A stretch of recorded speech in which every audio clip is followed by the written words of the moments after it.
Well, on the issue of the delay in salary payment for our health professionals, I think it's something that we have come to live with for some time. But it's about time we worked it out.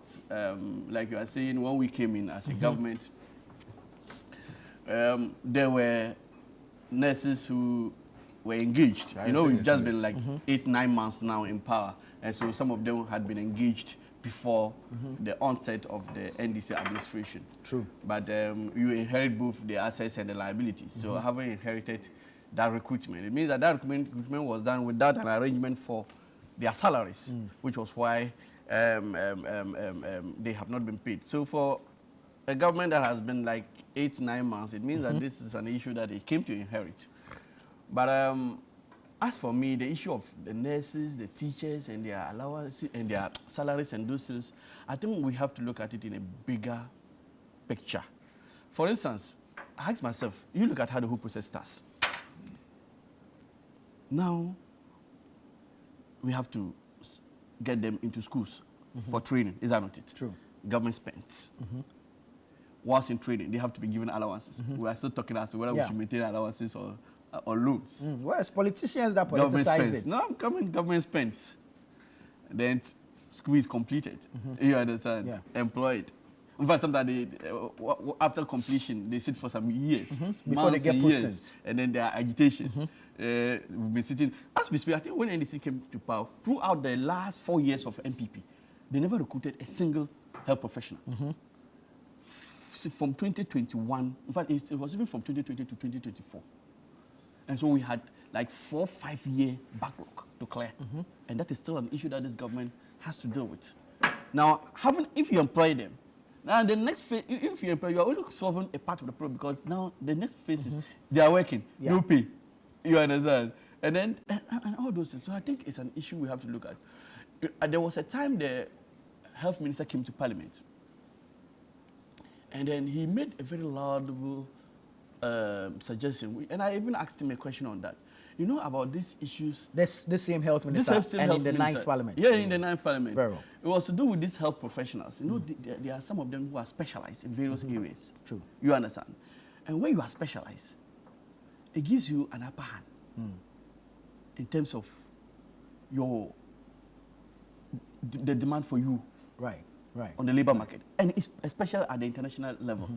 You know, now government is trying to partner with other countries to kind of send out our health professionals. Now, these other countries, they have higher demand for professionals, those who are specialized in other areas of the profession, and not just general practice. Unfortunately for our country, Ghana, we have spent all these years training the general nurses. And so even though we have the appetite to export, we do not have that human resource capital, because almost all our nurses are general trained. And so from now going forward, I think when he came, he made mention of the fact that there was even going to be a program to take even the current graduates through another training to get them specialized in various fields. You understand? So that they can make meaningful impact, so that at least even when they are needed by countries like Barbados, when they are needed by other countries, they are in the right position to go and serve those nations. And then we can have these nations take out some of these people, and they can work in those and bring us even for the foreign exchange that we need. True. You understand? But if we continue to spend all these resources in training general nurses, when even in our own hospitals we need the specialized ones. And so my first call is that the health ministry, as far as the education of our nurses is concerned, should take up the challenge of making sure that from now going forward, the professionals who are coming out are trained to specialize in various fields. In fact, from now going forward, you must be specialized in something. You should not just be a general nurse. So that at least even if the nation cannot absorb you, because it's sad to see that 4-5 year groups are still sitting in the house. In fact, the people who were recently absorbed, they were absorbed from the 2020-2021 year group. Right. So 2022, 2023, 2024.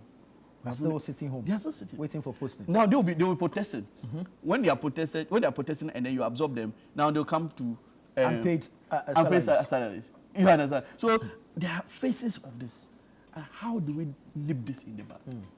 It is about addressing the issue.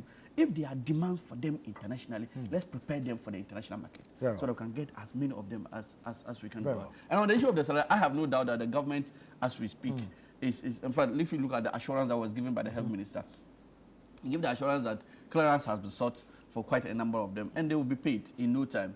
10 months is quite some time for someone to be working with that salary.